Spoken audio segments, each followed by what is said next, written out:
Bueno, hola a todos, muy bienvenidos.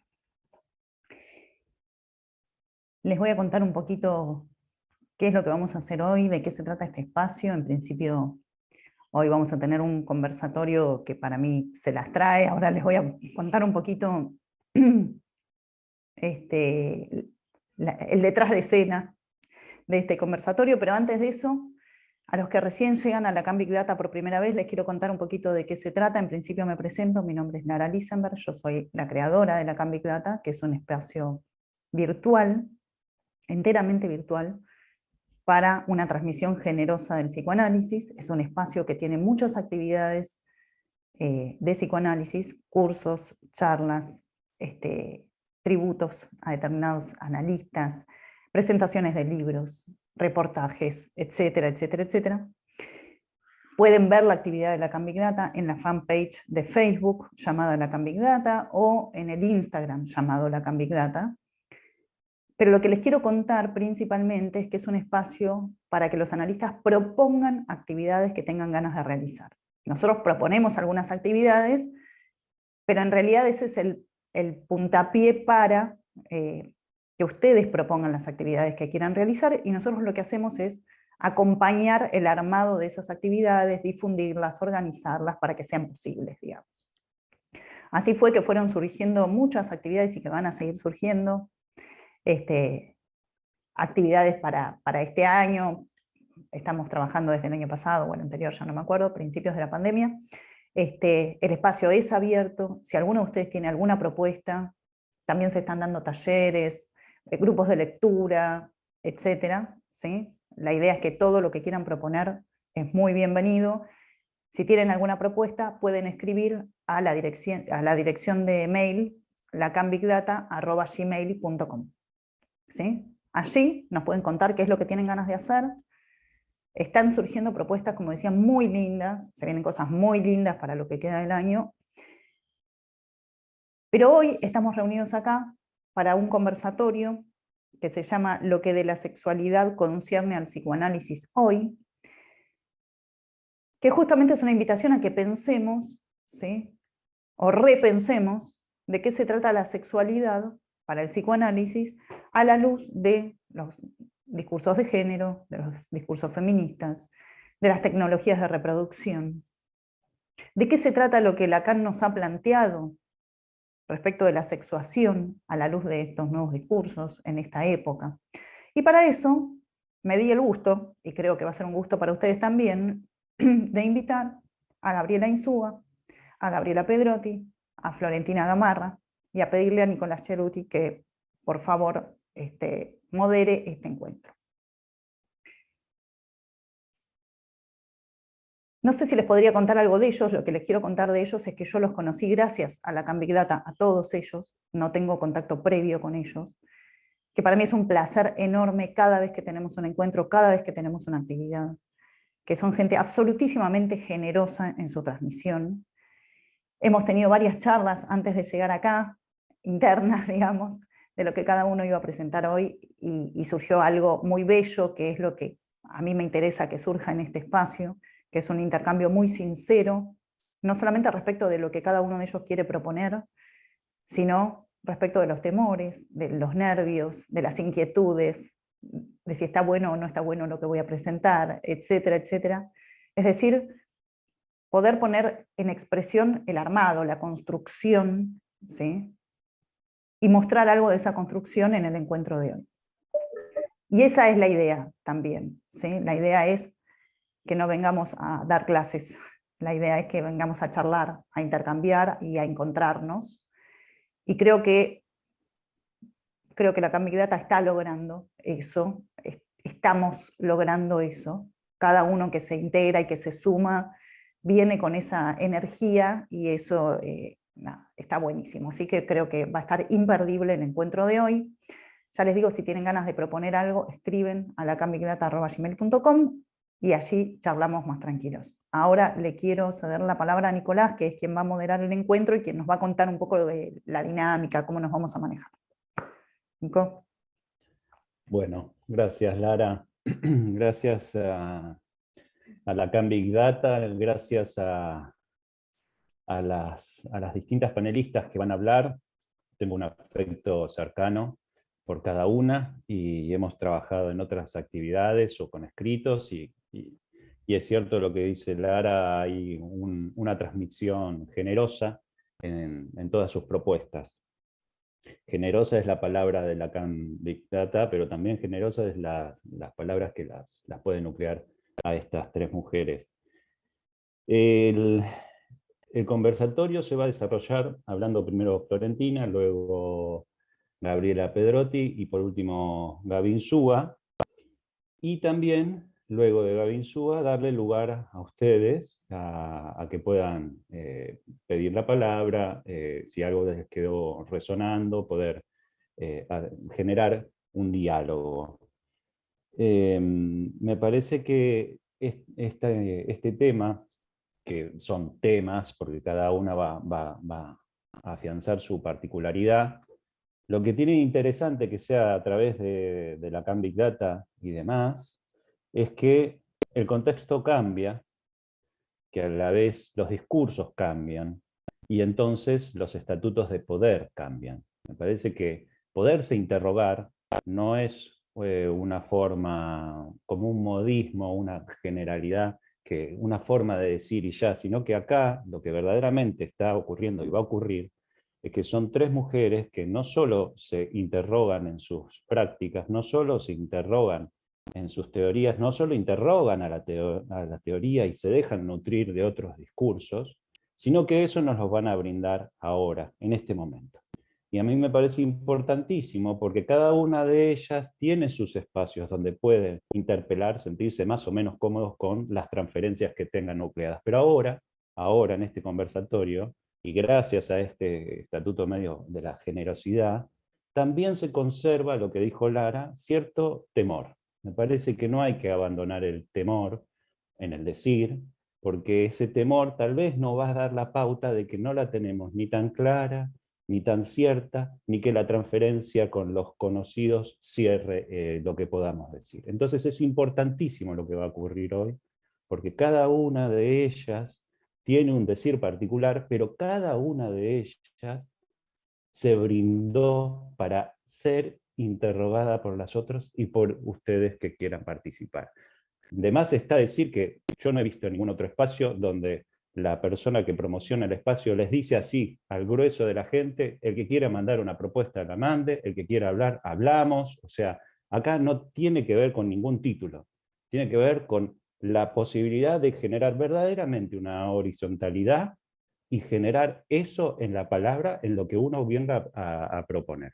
Así que sin más, yo estoy orgulloso de esta mesa. Le voy a pasar la palabra a Florentina Gamarra y cada quien luego va a tomar la palabra luego de ella. Muchas gracias. Bueno, muy buenas noches a todos y todas presentes. Gracias, Nico, por el pase. Una de las palabras que circuló es generosidad. Yo quisiera, antes de comenzar un poco a compartirles mis interrogantes, es empezar agradeciendo, que me parece que en los tiempos que corren es algo que no solamente tenemos que hacer, sino que además me parece que es el motor para que la cosa siga. Así que, en primer lugar, agradecerle a Lara Lisenberg por el espacio que ha creado. Es un espacio que nos veníamos debiendo hace mucho tiempo, aquellos, sobre todo, que apostamos a interpelar, a preguntarnos, y con tanta generosidad. Esto en primer lugar. ¿Y por qué decido empezar por esto? Porque me parece que si vamos a hablar, por lo menos en mi caso, me siento hoy llena de preguntas a la luz de la sexuación. Me parece que en primer lugar podría decir que el recorrido que empecé desde que Lara me compartió su idea y la propuesta, a la que por supuesto ni dudé en aceptar, es que ahí empezó todo el derrotero que también ubico, en lo personal, digo, bajo la luz de la sexuación. Uno va pasando por momentos en donde se apropia del saber, después no, después le parece que ese saber no sirve para nada, después las preguntas vuelven a aparecer, y me parece que lo que nos conduce es poder hacer, lo voy a decir así, quizás en tren de sexuación no sirva, lo menos onanista posible nuestra práctica y nuestro compromiso con lo que nos interpela. Y cuando digo esto, digo no es poco, ¿no? Poder hacer que nuestro quehacer sea cada vez menos onanista me parece que no es poco. Así que, bueno, allá vamos y vaya mi agradecimiento a Lacan Big Data, a Lara, y compartirles también la alegría que tengo de compartir este momento con dos admiradas colegas y con la moderación de Nicolás. Así que muchísimas gracias. Y arrancamos. Bueno, les voy a contar un poco en este A la luz de la lógica de la sexuación, que me interesa que pensemos y que destaquemos juntos por qué Lacan habló de sexuación, ¿no? ¿Por qué la sexuación? ¿Qué significa hablar de sexuación? ¿Y cuál sería en todo caso la diferencia con los desarrollos en torno a la sexualidad? Me parece que es una primera pregunta que abre, que nos permite ubicar algunas cuestiones, ¿no? La posibilidad de rever, de reconsiderar qué significa de Freud para acá, ¿no? La sexualidad y fundamentalmente qué es lo que Lacan introduce, por qué sexuación. Y me encontré con la posibilidad de al menos intentar construir alguna idea posible, ¿no? Cuando pensar en sexuación por ahí nos abre a la cuestión del nudo, que implica poder pensar la posición de un sujeto. Cuando decimos posición también, cuidado acá, me lo advierto todo el tiempo, ¿no? Uno a veces está cansado de escuchar, bueno, la posición de goce de la que el sujeto se tiene que hacer responsable, ¿no? Y tiene que dar cuenta de ese goce del sujeto. Bueno, a veces a mí estas cuestiones arrancan por chocarme de entrada, porque me interrogan, digo, si el sujeto está gozando y encima no puede hacer nada con eso, y encima se tiene que preguntar y sentir culpable, verdaderamente es como un problema.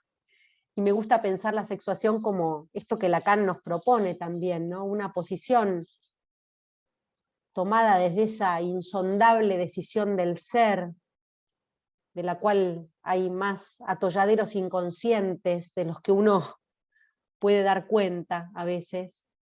Pensar entonces en la relación que existe entre la libido, la pulsión, el inconsciente, el amor, el deseo, el goce, ¿no? Todo esto me parece que alumbra un poco esta lógica que llamamos sexuación y que implica pensar en una posición inconsciente al respecto, ¿no? Empiezo como a compartirles un poco por dónde anduve pensando en este encuentro, y es a partir de lo que nosotros podemos ubicar como la imposibilidad de la relación sexual, ¿no? ¿Qué hacemos con eso, ¿no? ¿Qué hace un sujeto con esa imposibilidad? Cuando pensamos en esa imposibilidad, digo, la no relación entre el cuerpo y la anatomía, la no relación entre el cuerpo y lo biológico, la no relación sexual, pero no en términos solo de los otros cuerpos, sino que implica que a veces lo más nuestro, lo más homo, es al mismo tiempo lo más hetero, ¿no? Y cómo es esa relación, independientemente de los cuerpos con los que nos enredemos y no tan independientemente de eso. También me pregunto, a la luz de esta época, ¿no? ¿Qué estamos haciendo los analistas respecto de nociones como las de padre, falo? Creo que nos debemos algunas preguntas, repensar algunas cuestiones en torno a esto, ¿no? Hoy revisaba algunas citas que después, si queda tiempo, les voy a compartir, pero volví por un ratito a la significación del falo, ¿no? Ese maravilloso texto de Lacan en donde arranca diciendo que la castración hay que pensarla como un nudo, ¿no? ¿Y qué implica eso? ¿Qué quiere decir que es un nudo, ¿no? Ya en aquel momento, hablar y pensar en el nudo quiere decir que hay algo de esto que decíamos recién, ¿no? La libido, la pulsión, el inconsciente, el amor, el deseo, el goce. ¿Qué pasa cuando hay algo de esa posición que los sujetos encuentran en una regulación fálica? No hay otra, Lacan lo dice, al principio no es sin eso, ¿no? Pero no es solo eso. Y entonces pensaba en qué lugar dejamos el falo. Seguramente quienes tienen experiencia docente en la Universidad de Buenos Aires sabrán y me acompañarán en esto, qué difícil es hablar del falo hoy en día, cuántas complejidades nos traen y al mismo tiempo qué bienvenidas son esas complejidades para que podamos repensar estas cuestiones, ¿no? Para poder revisar incluso la letra freudiana con la crítica que eso amerita y permite, pero que también con la posibilidad de que está en nuestras manos ofertar lecturas distintas. Y me parece que cada uno de nosotros y nosotras estamos hoy acá para poder seguir en este tren, ¿no? Porque si no, me parece que el psicoanálisis ahí corre algunos peligros, ¿no? Los psicoanalistas quizás seamos los responsables de eso en cierto punto. Entonces, más que todo es invitarlas a que podamos preguntarnos qué diferencias hay, por ejemplo, entre esto que podemos denominar el género y la sexuación. ¿Qué diferencias hay entre el género y el sexo? ¿No? En lo personal, creo que tanto en el consultorio como en mi formación, en mi recorrido, en los espacios en los que superviso como analista y en los espacios en los que por ahí me convocan para supervisar, y también en mi propio análisis, no es sin eso, me encuentro con interrogantes hoy que tienen mucho que ver con el cuerpo, la presentación clínica de determinadas cuestiones en el orden del padecimiento subjetivo, que aparecen hoy quizás como no aparecían hace 10 años, por suerte, pero que nos convocan, nos interpelan, ¿no? No voy a dar demasiados detalles, un poco porque quiero reservar también la confidencialidad de cierta información, pero sí creo que posiciones trans, cortes, problemáticas en las que el cuerpo se hace presente sin poder hacer hablar, ¿no? Alguna vez, pensando en la diferencia en esto, ¿no? De que el cuerpo habla, es muy común dentro de la psicología poder plantear que el cuerpo habla, y una vez escuchando a un colega y queridísimo, Leo Leibson, algunos lo conocen seguramente, en uno de estos espacios de la Can Big Data compartíamos también esta reflexión, ¿no? El cuerpo es algo que habla, el cuerpo es algo que nos hace hablar, ¿no? Pero también es cierto que hay veces en donde el cuerpo no logra hacernos hablar, no logra hacernos hablar. ¿Y qué pasa cuando el cuerpo no logra hacernos hablar y cuando por ahí en la clínica nos encontramos nosotros los analistas tratando de posibilitar que algo pueda presentarse por la vía de la palabra? Es nada sencillo. Y hay, como siempre, algunas experiencias desafortunadas que tienen que ver con las intervenciones que a veces hacemos, por supuesto los analistas también comprometidos con nuestra función social y comprometidos con lo que implica todo el terreno ganado en materia de género, en materia de sexualidad, en materia de posiciones femeninas. Y a veces llega la noticia que no queremos, ¿no? A veces llega la noticia desafortunada de que por ahí alguien, después de haber logrado una intervención que creía que iba a ser más acorde para sentirse afín con la imagen de su cuerpo, a lo mejor recurriendo a alguna intervención sobre lo real, operándose, quitándose, sacándose, poniéndose, no importa. Quizás no lo logra. Y quizás se mata. Y esos son los momentos en los que por ahí como analista me encuentro interpelada y digo, ¿qué pasó? ¿No? Y a veces escucho también en ciertas supervisiones en que los analistas se cuidan mucho de preguntar por ciertas cosas, ¿no? Tienen demasiados reparos que a veces quedan del lado del respeto y otras veces quedan del lado de un temor, que después estallan manifestaciones que se nos escapan y a veces es tarde. Me pregunto por los cortes.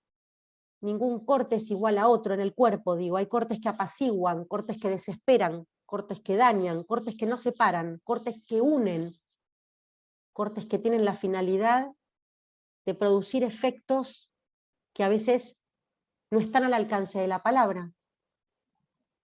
Me preguntaba todo esto a la luz de la sexuación. La falta, la pérdida, lo que se corta, lo que no. También lo que sobra, lo que es exceso, lo que sí, lo que apenas y apenas. Todo esto me hace pensar a la luz de la sexuación. Lo que se conserva, pero también lo que es perecedero, o lo que no valdría la pena conservar. Y en este sentido me encuentro con ciertos desbordes, ¿no?, que me interrogan, y pienso, desbordes, sí, en el sentido de lo que excede, pero también en el sentido de lo que a veces pierde el borde, pierde el límite, pierde no solo ese sentido de la cantidad que rebalsa, sino de lo que a veces no logra hacer tope, no logra limitar. ¿Cuál es la condición de que una parte del cuerpo, por ejemplo, esté a condición de que se ponga a jugar allí la falta o la ausencia, pero bajo la forma del desuso de esa parte? Esto es una pregunta que les comparto, es actual, me la estoy haciendo ahora. Digo, ¿cuál es la condición que hay en juego, ¿no? Que si vamos muy precipitadamente a lo que habría que sacar, o ¿qué lugar ocupa, ¿no? Volviendo a las representaciones freudianas, quizás, ¿no? ¿De qué cuerpo se trata? ¿De qué parte del cuerpo está en juego? ¿A qué obedece? ¿Cómo metaforiza? ¿Qué sentidos se juegan allí? Pero también qué goces. Y así como Freud nos enseñó de qué modo, digamos, de relación del ser hablante con el cuerpo no se juega allí la anatomía, que zona erógena lo es, para quién, por qué, de qué manera adquiere una función metafórica representativa. Me pregunto, ¿puede suceder que una parte del cuerpo cortada, adornada, cuidada, descuidada, maltratada, ensuciada, golpeada, mutilada, juegue allí un papel fundamental estando presente, en la medida que sea una vía para ubicar una dimensión necesaria de la ausencia? Y que quizás de otro modo no puede anudarse. Si en la fonía el objeto es la voz, si en lo que no se ve es la mirada, a veces en lo que está en desuso, ¿hay ausencia o hay presencia? ¿De qué se trata? ¿Cómo pensar entonces bajo la lógica de la sexuación ciertas presentaciones clínicas? Les decía, mutilaciones, consumos, ¿no? Hoy en día la presentación que tienen los cuerpos y lo que venimos atravesando desde hace 2 años, ¿no? ¿Cómo hemos podido meter el cuerpo ahí, ¿no? ¿Cómo pudimos hacer presencia en un momento en donde parecía difícil? El cuerpo no solo es imagen, se constituye en torno a que algo se pierda, claro está. Y entonces les comparto que revisé algunas citas que quiero compartirles. ¿Todavía me da el tiempo? A ver. Sí, 5 más. Perfecto. Les decía que fui saltando de citas en citas y me fui encontrando con algunas que releí, ¿no? Digo, bueno, el goce del otro no es signo de amor. Seminario 20. El cuerpo es algo hecho para gozar, algo de lo que se goza. No hay goce más que del cuerpo. Seminario 14. Las pulsiones son el eco en el cuerpo del hecho de que hay un decir. Seminario 23. Y acá viene la sorpresa. Leí Cuando digo encontré, digo me encontré con ciertos hallazgos de un texto, psicoanálisis, el psicoanálisis y su enseñanza, 1956-57, en Escritos 1. La verdad, no lo había trabajado. Y me encontré con dos cositas que les comparto nada más, que dice Lacan ahí. Dice, no nos asombrará, en efecto, darnos cuenta de que la neurosis histérica, como la neurosis obsesiva, suponen en su estructura los términos sin los cuales el sujeto no puede tener acceso a la noción de su facticidad, de su sexo, ¿no? Respecto de su sexo habla de su facticidad. Una y otra, continúa, de estas estructuras constituyen una especie de respuesta. Me gustó la palabra facticidad. Por facto, ¿no? Ipso facto, el acto. Y cierta facticidad respecto de lo que uno puede construir ahí, ¿no? De la posición que se tiene al respecto, que se logra, que se construye.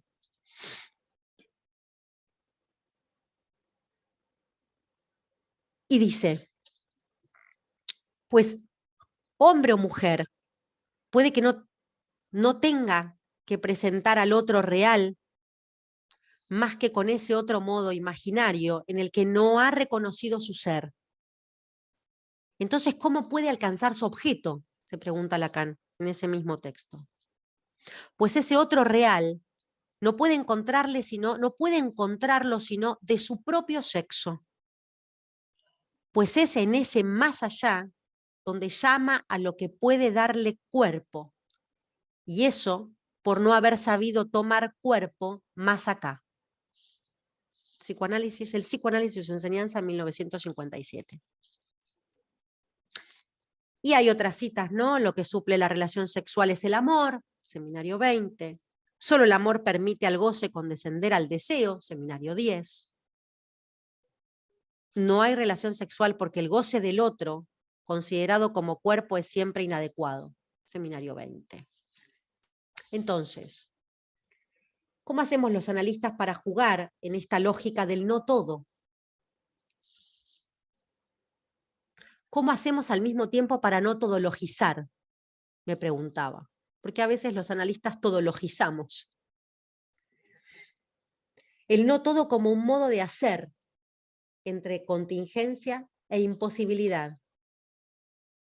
En tanto podemos pensar que el deseo del analista encausa y conmueve las fijezas de goce, del goce de lo uno, y permite abrirnos paso para que pueda ubicarse una lógica del no todo que resulte siempre de una travesía, para que a partir de allí, no sin atolladeros, poder lograr otra posición.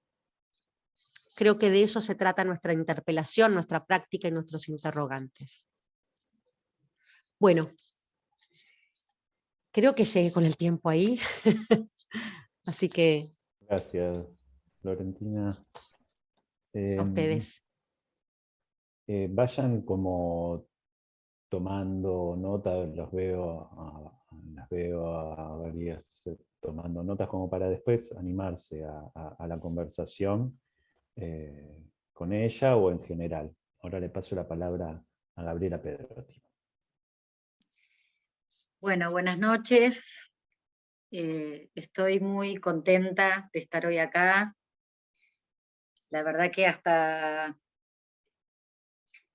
no hace mucho, digamos, este espacio para mí era desconocido y de golpe pasó a ser así como un amigo cercano al que asisto con mucho placer porque se parece mucho a lo que tal vez no sabía que deseaba tanto, que era que hubiera un espacio donde efectivamente los analistas pudiéramos hablar lo más parecido posible a lo que nos pasa, a lo que vivimos, a lo que pensamos, sin tantos oropeles y tantas etiquetas y tantos formalismos esta sensación de que pasa fácil el encuentro, de que se puede estar con el otro, con lo que uno piensa, con lo que uno le pasa, con lo que a uno se le ocurre, y que discurra un espacio público con esto, que a veces pasa en lugares como muy íntimos, muy con algún amigo, que esto sea público es realmente para mí un logro de Lara, con la ayuda de Juan, que celebro cada vez, así que esta vez también muy contenta, porque aparte cuando Lara me invitó y me dijo con quién iba a estar, bueno, a Gaby la conocía y la admiro, y a Flor no la conocía, y empezamos a conocernos y ya empezamos a charlar y ya sabía que de golpe nos íbamos a hacer amigas con todas las cosas que iban surgiendo a poco de andar, y Nico, bueno, mi editor, mi amigo, bueno, nada, un placer esta mesa, un placer compartir toda la previa, bueno, como cuando uno va a un gran evento, ¿no? Esa previa que es tan linda, así pasó en la comunicación nuestra previa hoy, ¿no? Pasamos por la música, por el vino, por los chistes, por el humor, así, como un grupo de grandes amigos.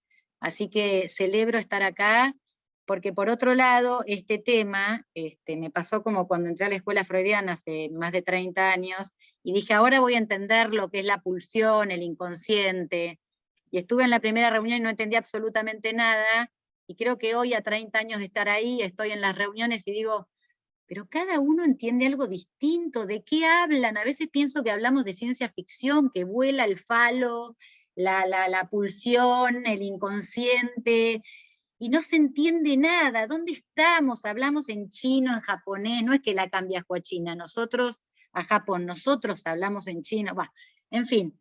Todo esto que me sigue pasando, peor creo, que porque me animo a decirlo, que hace 30 años. Entonces, volver a repasar, cada vez creo más que un analista, lo que debiéramos hacer es desencarnar eso que encarnamos, desencarnar ese saber que transitamos en el análisis con nuestros analistas y en nuestro propio análisis.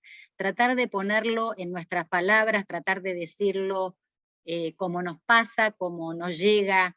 Y hoy encontré una cita que la compartí con un grupo que no la conocía, que me vino al pelete, porque Lacan dice en conclusiones del 9º Congreso de la EF, en el 71, dice, tal como lo pienso, el psicoanálisis es intransmisible. Es muy molesto que cada psicoanalista esté obligado a reinventar el psicoanálisis. Entonces me quedé tranquila de que esa incomodidad que sentía hoy tenía que ver con eso, ¿no? Con cómo voy a hacer para poder decirles algunas cosas que se me fueron armando de un tema tal vez muy viejo como la sexualidad, y de un tema que a mí me viene interpelando, que tiene que ver con las cuestiones de reproducción asistida, y por ahí voy. Así que comienzo contándoles, escribí, comienzo contándoles un poco, necesité como repasar, escribir como a mi modo cosas con respecto a la sexualidad, para ir llegando a mis preocupaciones de hoy, ¿no? Últimamente así estoy con una especie de revival de mis maestros, ¿no? En este espacio hice un homenaje a Ulloa, y esta vuelta recordé lo que me pasó cuando estudié con uno de mis últimos maestros, que fue Ricardo Rodríguez Ponte. Llegué con la idea de que Ricardo, llegué al consultorio de Medrano, esa casa antigua, ese consultorio antiguo tan hermoso, y una de las primeras preguntas fue, mira, te vengo a preguntar cosas como básicas, porque hace un montón de años que soy analista y no, hay cosas que no termino de, no sé, de entender. ¿Qué es la sexualidad para el psicoanálisis? Y él me contestó, la sexualidad es lo que patea a la puerta cuando menos lo esperás. Eso me contestó. Y entonces yo creo haber entendido que la sexualidad era algo que efectivamente incomodaba al sujeto. Casi podría decir que lo desaloja alojándolo. Por supuesto que esto lo construyo ahora, ¿no? La sexualidad no se entiende ni entiende de razones. Arremete, golpea, empuja, desenfrena. Por eso los analistas tomamos a la pulsión como fuente de su representación, que con algún significante dice de su existencia sin recubrirlo. Es más bien ese eco que recién Flor hablaba de esa cita de Lacan, ¿no? Es más bien ese eco que queda picando luego que el significante pasa por sus rutas. ¿Cuáles los orificios del cuerpo?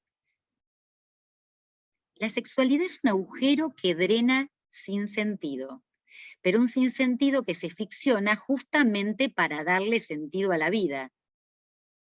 Lo que pone sal a la vida, ese agujero negro que requiere de vestimentas para darse a conocer, para ponerle color. En términos lacanianos yo lo pensaría así ahora, ¿no? En términos lacanianos diría, la vestimenta sería eso que conocemos como I de A, la imagen de A, sería la vestimenta, y su vestuarista es Menofí, ¿no? Lo que pasa es que venimos con una vestimenta que nos pone el otro, ¿no? Nos ponen la vestimenta esa de cómo recubren ese pequeño objeto A, venimos con una vestimenta y el otro, nuestros padres, la sociedad, la cultura, han sido nuestros vestuaristas. Entonces buscar nuestros propios vestuaristas y encontrar un nuevo atuendo es todo, yo diría, qué sé yo, la vida, los análisis y demás. Después les voy a contar, si puedo, cuando conversemos, un texto de Isol, un cuento que encontré lindísimo que me trajo una paciente que se llama La costura, y que me pareció que viene genial para pensar la cuestión del agujero y la cuestión de lo sexual, pero después si da tiempo se los comparto. A mí me viene preocupando mucho este último tiempo la cuestión de los tiempos. Del no hay tiempo, ¿no? Del no hay tiempo para el encuentro, ni siquiera para el propio, para conversar, para generar lazos que socaven la inmediatez del apuro. Si me pongo más lacañosa, podría decir del apuro. Tiempos de definiciones sexuales que se apuran y atropellan al sujeto en definiciones que, lejos de ser una nominación tranquilizadora, los acomoda a algún grupo de pertenencia, que es muy bienvenido, pero que callan diferencias. Porque no hay tiempo para lo sin tiempo. Si lo sin tiempo, ¿se acuerdan que Freud descubre que el inconsciente es atemporal? Pero esa atemporalidad requiere un tiempo para desplegarse. Esa atemporalidad requiere que se despliegue un tiempo lógico y cronológico, si no, no hay la temporalidad. Entonces, me preocupa el apuro con el que el deseo de un hijo, por ejemplo, deviene en mujeres de más de 40. No su deseo, sino el apuro y la necesidad de resolver ya. Entendí y se me armó de la siguiente forma la cuestión de esta diferencia que nunca entendí muy bien entre sexo, sexualidad y sexuación.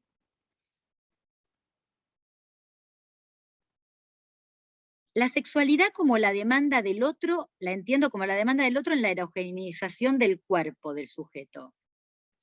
El sexo como lo anatómico y la sexuación como respuesta del sujeto a la demanda. Cuando una nominación funciona como etiqueta, estamos en problemas. No se puede saber a los meses si será nena o varón un bebé. Estas etiquetas hacen signo, sutura la imposible relación sexual de la que también hablaba Flor. Porque se rechaza la pérdida de goce, sobre todo de los padres que instalan esa etiqueta cual si fuera un nombre nada más. Entonces, se rechaza la pérdida de goce que nos humaniza, esa pérdida que nos humaniza, y se eleva al niño al lugar objetal.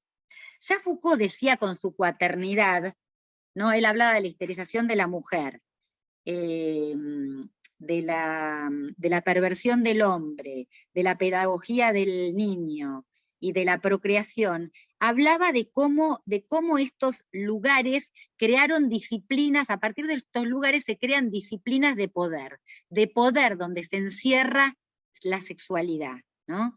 Y entonces surgen, pero bueno, les cuento que fui a leer a Foucault, solo les comento esto porque la verdad que me recontra interesó para lo que les voy a contar ahora. Por ejemplo, surgen en el siglo XVIII los manicomios que callan lo sexual. Como hoy también se me ocurre, aparecen algunas cárceles tecnomédicas que encierran en respuestas infinitas lo que no encuentra punto de capitón en el deseo. Hace muchos años me interroga la llamada reproducción asistida. ¿Habría reproducción sin asistencia del otro? ¿Acaso no creamos artificios para su producción? La reproducción implica una ausencia, razón por la cual siempre requiere de una dimensión de ficción. Nadie asiste a su propio origen. Nacer es un acto inconsciente. ¿Será este el motivo, me pregunto, de ese enloquecer que padecemos las mujeres que no logrando nuestro cometido nos vemos lanzadas al derrotero que la ciencia propone para su concepción? En la búsqueda de un embarazo, por ejemplo, no hay garantía. Sí lo hay en la búsqueda de una casa que podrás encontrar más o menos parecida, como te gustaba, como no te gustaba, un trabajo, qué sé yo. Pero en la búsqueda de un embarazo, enloquece lo que no se sabe. Sexualidad y muerte en cualquier época nos resultan insoportables, pero a la vez tenemos distintos modos de responder, con el acting, con el síntoma, con la angustia. Del concebir. Si concebir es formar una idea en la mente, concebir un hijo es más bien un acto que se acerca más a la locura que a la concepción. La formulación sería más bien de cómo lo inconcebible logra encarnarse. La inseminación. Esto descubrí ahora y me pareció tan interesante, porque fíjense que la inseminación implica un esparcir sin garantía de fijación. Cuando una mujer es inseminada,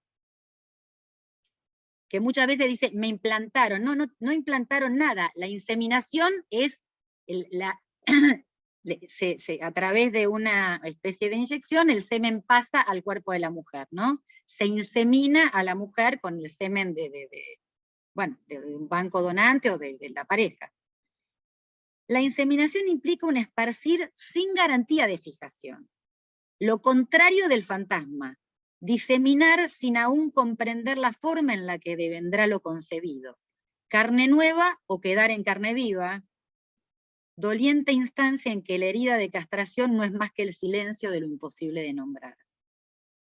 La sexuación es el momento en que uno se convierte en traductor. De esta forma se me ocurrió de pensarlo.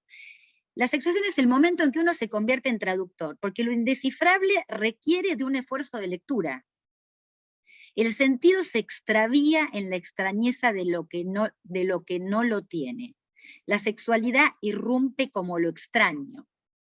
De golpe, en la adolescencia, los orificios secretan cuestiones extrañas, secretan vergüenza, culpa, miedo. Aparece el esquicio entre el cuerpo y el goce. Y aparece encima el otro con su goce en escena. ¿Qué me pasa? ¿Qué quiere el otro? ¿Qué soy para el otro? ¿Quién es este cuerpo que no soy yo? Se pregunta el adolescente, ¿no? O no tanto. La sexualidad es un término de la medicina, creo que lo dije, la sexuación, los del psicoanálisis, e incluye el inconsciente. La sexuación incluye el concepto de inconsciente. Entonces, la sexualidad se vuelve extranjera a nosotros mismos y nos desaloja de lo familiar. Aquí las técnicas reproductivas vienen a ofrecer una solución que las más de las veces reproduce un padecer. ¿Cuál? El fracaso de yo. No puedo, no podemos. El yo se ve limitado por un real que lo excede. He visto en muchas mujeres en que a partir de esta ocasión se encuentran por primera vez con eso, con una imposibilidad real. Entonces aparece la santa medicina, y allá vamos. Pero resulta que ella tampoco responde.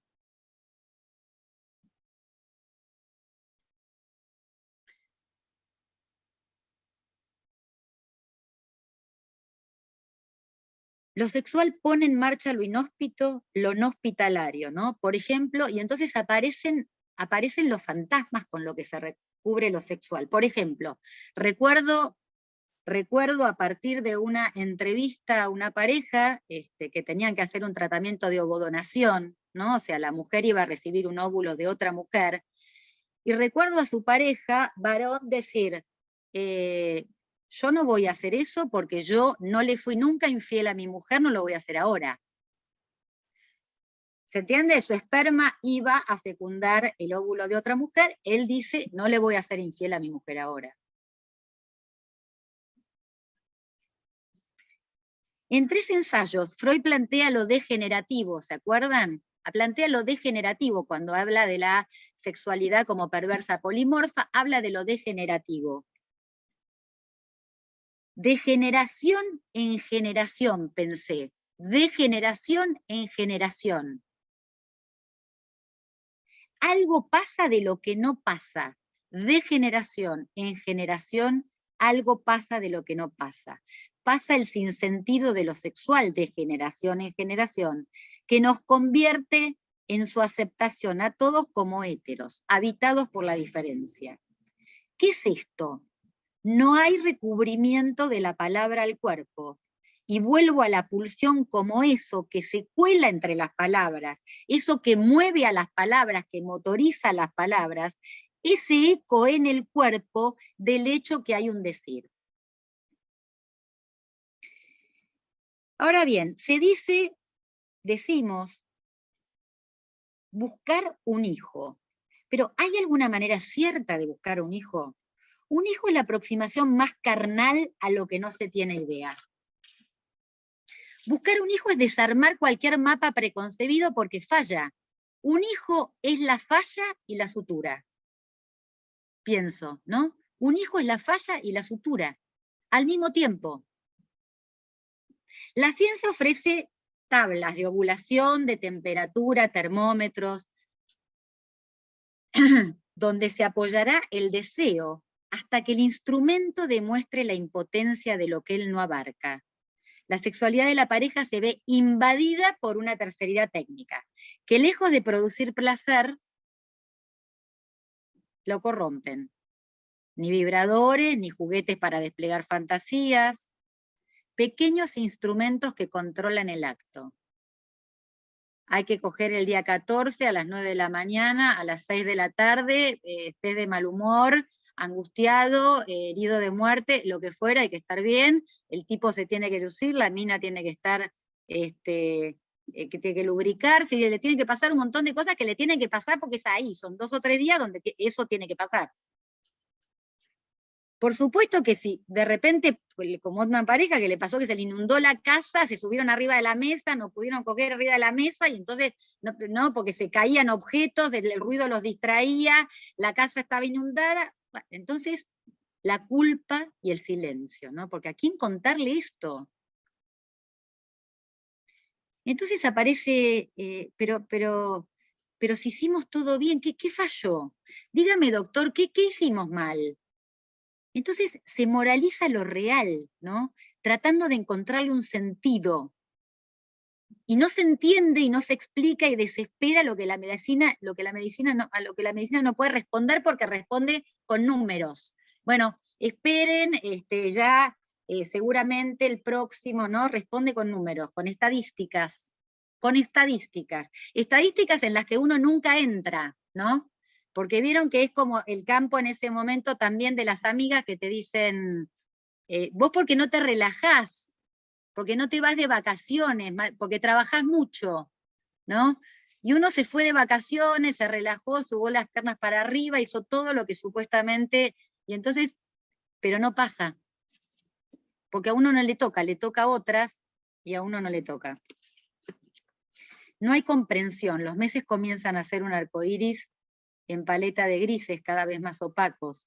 Las voces comienzan a mutar en sufrientes silencios. ¿Por qué a mí? ¿Por qué esto que debía ser natural? Entonces vuelvo, pero si la sexualidad es natural, ¿por qué no pasa?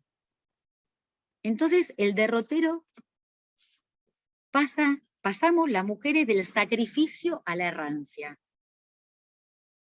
Bueno, esto no lo voy a abrir ahora, pero comienza a trastocarse el orden de lo sabido, de lo aprendido, ¿no? El tiempo, buscamos culpables, y recordé esta frase de Lacan, ser culpables, ¿cómo es? De ser culpables del otro a ser culpables de lo real, ¿no? Buscamos culpables, nos sentimos culpables porque abortamos, por ejemplo, en algún momento. Entonces, ¿por qué carajo aborté si ahora quiero tener un hijo? O no me dieron lo suficiente, no me enseñaron cómo ser madre, mi mamá se equivocó, el médico es un pelotudo, cambiemos de institución, me quieren afanar, me quieren robar, me quieren sacar la guita, y entonces pasamos de institución a institución, ¿no? De centros de fertilidad, digo. Entonces, yo pensaba, ¿cómo es esto que, esta cuestión que les decía antes de Foucault, esta cuestión de predicar sobre la sexualidad, en su momento de encerrarla en un saber, ¿no? ¿Qué diferencia en tal caso a la filosofía del psicoanálisis con respecto a decir lo que pasa con la sexualidad en estos tiempos? Algo que me preocupa, ¿no? Cómo nos diferenciamos a veces de la filosofía, que me encanta por otro lado, pero cómo hacemos para centrar nuestro lugar como analistas. Y ahí lo que pensé es que el psicoanálisis lo que plantea justamente es lo impredicativo, aquello que justamente lo sexual viene a desparramar en cualquier argumentación. ¿Y qué es eso impredicativo? Su límite, lo sexual. Entonces, así como les contaba que pensaba que tomando lo de Foucault, que los locos perturbaban a la sociedad burguesa y entonces apareció el manicomio, el claustro y el encierro, me pregunto hoy, ¿no es el apuro por dar respuesta a un llamado de cambio una nueva manera de encierro en otro anonimato? En otro anonimato manicomial, el apresuramiento de hoy por definirse en los jóvenes, el apuro en las escuelas en aceptar la demanda de los padres ya, cambiarle los nombres a los chicos, rápidamente cambiarlos de lista, ponerlos en la lista de los varones o de las mujeres, inmediatamente, ¿no? ¿No es acaso una forma opuesta pero conservadora del anonimato subjetivo? Me pregunto. ¿Sostenemos un otro binarismo que va del discurso canalla de sos esto o lo otro, enarbolando la certeza a su contrario, podés ser cualquier cosa y lo que decís sos? ¿Se puede ubicar la sexualidad sin apalabrarse, sin darle tiempo a la palabra, sin recorrerlo a través de las palabras, de la elaboración, con el analista, con los padres, con los amigos, con el otro? Barthes decía, por ejemplo, que el erotismo no es más que un habla, ya que las prácticas solo pueden ser codificadas si son conocidas, es decir, habladas. Por un habla perpetuamente alusiva surge el erotismo. Hace poco un amigo me contaba, voy a ir medio terminando ya, hace poco... Una cosa, si sí, podés ir redondeando, así podemos... Ahí voy. ¿Sí? Hace poco un amigo me contaba que su hija, que está en un momento de transición, cuestionándose su sexo de origen y su elección sexual, después de argumentar que esto, que aquello, él le dice, no pierdas la posibilidad de encontrarte con el beso, porque pensar cómo y con quién, por pensar en los nombres, no pierdas el cuerpo, sería. Entonces, dos extremos excluyentes y feroces. Por un lado, un discurso excluyente y segregativo de cualquier diferencia, y por otro, una desinhibición desenfrenada que se ha vuelto un imperativo de goce. Todo parece consumirse rápido, sin obstáculos ni censuras, tan rápido que no puede constituirse el lazo. Las relaciones se convierten en signos ideológicos, elecciones en las que se pierde el rasgo singular que las determina. Los cortejos amorosos quedaron de modé, y la fascinación por el objeto anula la subjetividad. No acepta las determinaciones inconscientes en la elección, queriendo imponer modos universales y globalizados para gozar. Me decía un pacientito adolescente, y Gaby Insúa debe tener muchas más experiencias que yo, ¿te parece que se ofenderá si le llevo una flor? Bueno, voy a saltearme algo y voy al final. Entre la sexualidad natural y el arrasamiento del tecnicismo científico, una tercera hebra despunta desde el psicoanálisis.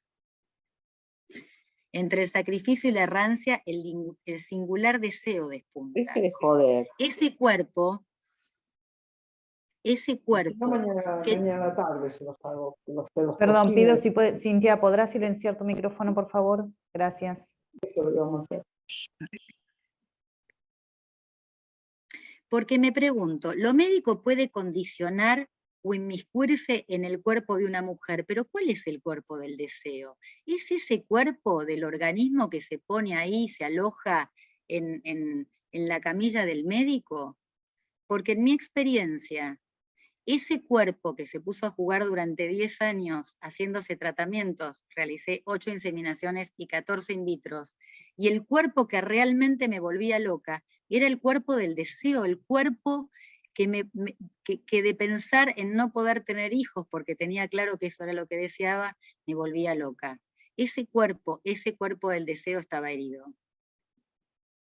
Entonces, me pregunto, digo, si el cuerpo no es el soma, en mi caso el cuerpo estaba en la fuerza de ese deseo, por ejemplo, y creo que en cada análisis y en cada singularidad habría que preguntarse cuál es el cuerpo que se está jugando allí. Dejar de escuchar la imperiosidad que los médicos atosigan y comandan con hacete estudio para poder detenerse, parar, esperar y ver por dónde está pasando la vida en ese momento. ¿Por qué seguimos? ¿Para dónde seguimos? ¿Por qué hoy la procreación y la maternidad son tema de discurso? Tal vez porque no lo han sido en la naturalidad carcelaria en que la historia y el lenguaje las encerró. Tal vez porque se descubre que lo materno incluye lo sexual. Es más, pienso que su función no puede ser sin ello, pero eso horroriza. Es hora de desvestir a la Madre Santa. Las madres también somos putas. Nada más. Y nada menos. Gracias, Gaby. Bueno, Gaby Insúa, ahora tu turno, y después pasamos a la conversación con quienes quieran ir haciendo alguna interrogación frente a las ponencias. Gaby. Dale, Nico. Bueno, qué lindo. Hola a todos, todas, todes. Con Lara y con la Big Data y con Juan nos cruzamos en el momento de la cuarentena más dura, creo. Así que yo ya llevo como, digamos, 2 años y medio de un encuentro hermoso con un lugar precioso que aloja y que resuena, que tiene ecos de lo que uno trae. Así que muchas gracias, la Big Data, muchas gracias Lara, Juan. Y qué decirle de esta gente querida, que bueno, Nico, mi editor, al que estimo, quiero mucho, Gaby, con la que sabemos que ya tenemos muchas coincidencias, la admiración por Ulloa, aunque ella lo conoció muchísimo más, y eso me da una profunda envidia, te lo digo así en la cara, y no es envidia sana. Y Florentina, que nos estamos conociendo ahora, pero ya escucho las coincidencias. Entonces, a ver, ¿qué tengo yo para decir de algo tan enorme con que seguramente Lara y la Big Data seguirán produciendo, ¿no? Porque ¿qué de la sexualidad tiene para hablar el psicoanálisis? No se agota en lo que podamos decir nosotras tres, ni mucho menos porque no se agota. Pero ¿por dónde tomé yo? ¿Qué pensé yo? Recién Gaby, que entre nosotros nos decimos mi tocaya, me decía de 30 años, y me hizo acordar que sí, bueno, yo me recibí hace 38 años, y tuve maestros geniales, la verdad, a pesar de que estudié en dictadura y me recibí en democracia, tuve maestros geniales y después también, y tuve la suerte en ese momento de cruzarme por muchas cosas, por lectura propia, pero también por aconteceres muy especiales, como que trabajaba de secretaria como, digamos, de una psicoanalista genia, como es Mabel Burín. Entonces tuve la suerte de cruzarme con textos maravillosos, pero que me hacían interferencia con lo profundamente lacaniana que empezaba a ser yo, estudiando desde segundo año de la facultad, Lacan. Entonces, ¿a qué voy con esto de 30 años? Hoy me puedo imaginar y puedo desear fervientemente algo que hace 30 años no me podía imaginar. No solo me puedo imaginar, sino que empiezo a verlo.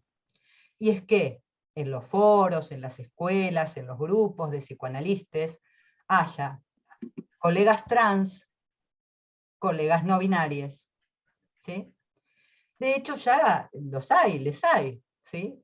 Y algunos les he escuchado y me parecen absolutamente geniales. No pensemos que está, no sé, Preciado en París. Digamos, aquí hay colegas. El tema es que en otros tiempos, hace 30 años, no podían aparecer, no porque no estuvieran. Y ni siquiera porque se les cerrara la puerta, sino porque directamente iban a entrar a un lugar donde se iba a escuchar que la transexualidad era psicosis, el travestismo era perversión. Y ni siquiera amigos, amigas, amigues que conozco mucho, en ese momento decían tranquilamente que su elección sexual era la homosexual.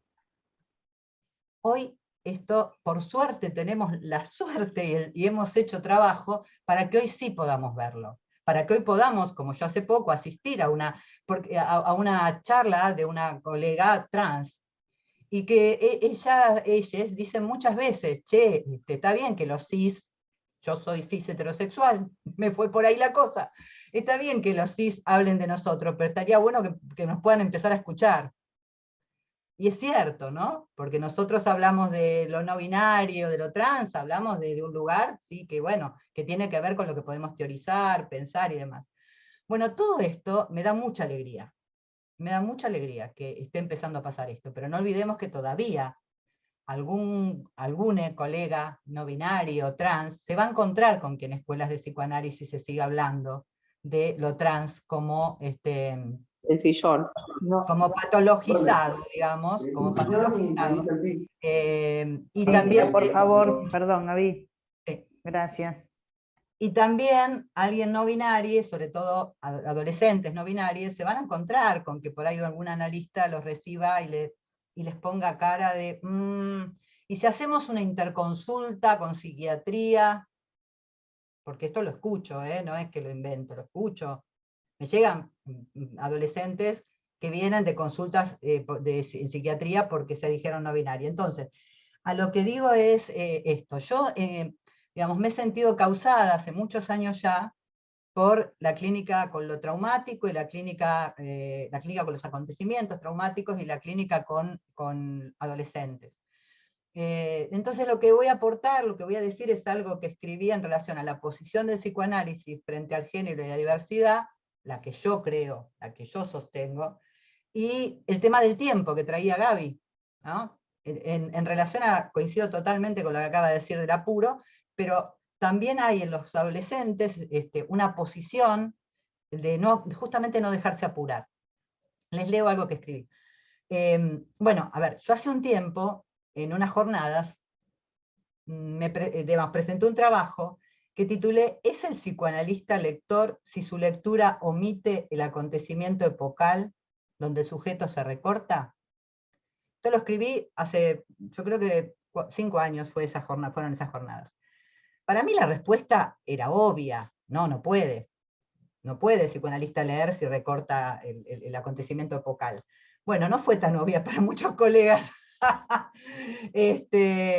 Y pensaban y me decían que el psicoanálisis estaba por fuera de ello. Y algunos hasta con mucho respeto, porque uno se gana con los años el respeto, lo cual no quiere decir que por detrás no digan, ay, esta mina lo que está diciendo, ¿no? Con mucho respeto, alguno me dijo, eso es sociología. Bueno, hago sociología hace 38 años. En ese momento recuerdo haber tomado una frase de Heidegger, hablando de lo del tiempo que decía Gaby. Heidegger decía, ¿qué nos dice el reloj acerca del tiempo? No es lo mismo el reloj y el tiempo. ¿Qué nos dice la teoría acerca de la clínica hoy? No es lo mismo la teoría que la clínica.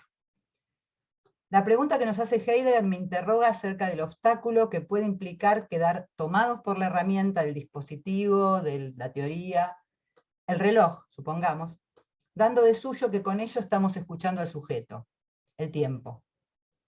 También me interrogan sobre esta diferencia entre el reloj y el tiempo, las singularidades que hoy dejan ver transformaciones epocales, y que no son escuchadas como tales, llámese cuestiones de género, diversidad, arrasamiento social, etc.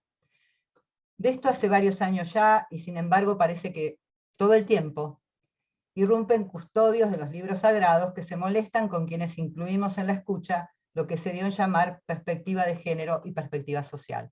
Yo les cuento, a mí me encantan las redes, yo no estoy para nada de acuerdo con eso. Miren, las redes nos hicieron estar acá y soportar una pandemia durísima y una cuarentena durísima. No estoy de acuerdo para nada con eso de que, ay, sí, nos ha tomado, o sea, coincido con Chulhan, pero hasta ahí nomás. Pero la verdad que las cosas que nos dicen en las redes a las feministas y a las psicoanalistas que, digamos, que decimos abiertamente en las redes, en nuestros muros, que somos feministas, que estuvimos a favor y estamos a favor de la ley de aborto, que por supuesto acompañamos la lucha de los derechos por la diversidad, las cosas que nos dicen colegas, ¿sí? Algunos lo dicen por Messenger, ¿sí? Pero lo dicen. Abordar las cuestiones que de la sexualidad nos traen los adolescentes no implica, como suelen bromear sobre quienes sostenemos esta perspectiva, hablar en inclusivo, por ejemplo. A mí no me sale el inclusivo, entonces digo, solo algunas partes, algunas palabras me salen de vez en cuando. Mis pacientes se cagan de risa conmigo y me dicen que está bien, que tranqui, que no necesito hablar en inclusivo. Porque respeto muchísimo la intervención sobre el lenguaje que han hecho los adolescentes. Entonces cuando me sale lo digo, cuando no. Pero parece que algunos creen que eso es psicoanálisis con perspectiva de género. Que yo sepa, cuando Silvia Bleichmark, cuando Volnovich, cuando Mabel, y cuando tantos más empezaron a hablar de género y de estudios de género, la verdad que el lenguaje inclusivo no estaba. No implica tampoco ideología feminista, como también me suelen decir. Soy feminista, ¿sí? Como soy de izquierda. Eso no hace que todos mis pacientes lo sean, o que no atienda a pacientes que no lo sean, y que pretenda convencerlos o algo así. Ahora, eso no quiere decir que yo o sea, que yo escuche a una paciente que viene violentada, o sea, con violencia de género y demás, y que yo eso, digamos, no lo escuche en el marco, en el horizonte de la perspectiva de género y también de mi posición feminista, porque claramente voy a leer patriarcado en mucho de lo que esa mujer trae, y no necesariamente goce masoquista, como se sigue escuchando tanto. Bueno, nos hacen una burda sátira, ¿no? Que no tiene que ver con nuestra práctica. Pero abordar la sexualidad en pacientes adolescentes sí implica no leer todo, pero todo, en términos edípicos o fantasmáticos. Para quienes satirizan sobre nuestra posición, hay muchos maestros que nos antecedieron, ¿no? Entre ellos el querido Ulloa, el maestro Ulloa. En todas esas lecturas, ¿sí? Ya estaban planteadas estas cuestiones. Ahora, en todas las lecturas que siguen hablando de la diversidad de género como algo que habría que interrogar desde la psicosis, o que siguen hablando de los adolescentes que plantean soy no binaria, y un montón de cuestiones más, desde la patologización, bueno, para mí ahí el sujeto no es que brille por su ausencia, está ausente. Ni que hablar cuando se trata de abuso, es una de las cuestiones de las que me ocupo, y también no saben las cosas que me dicen.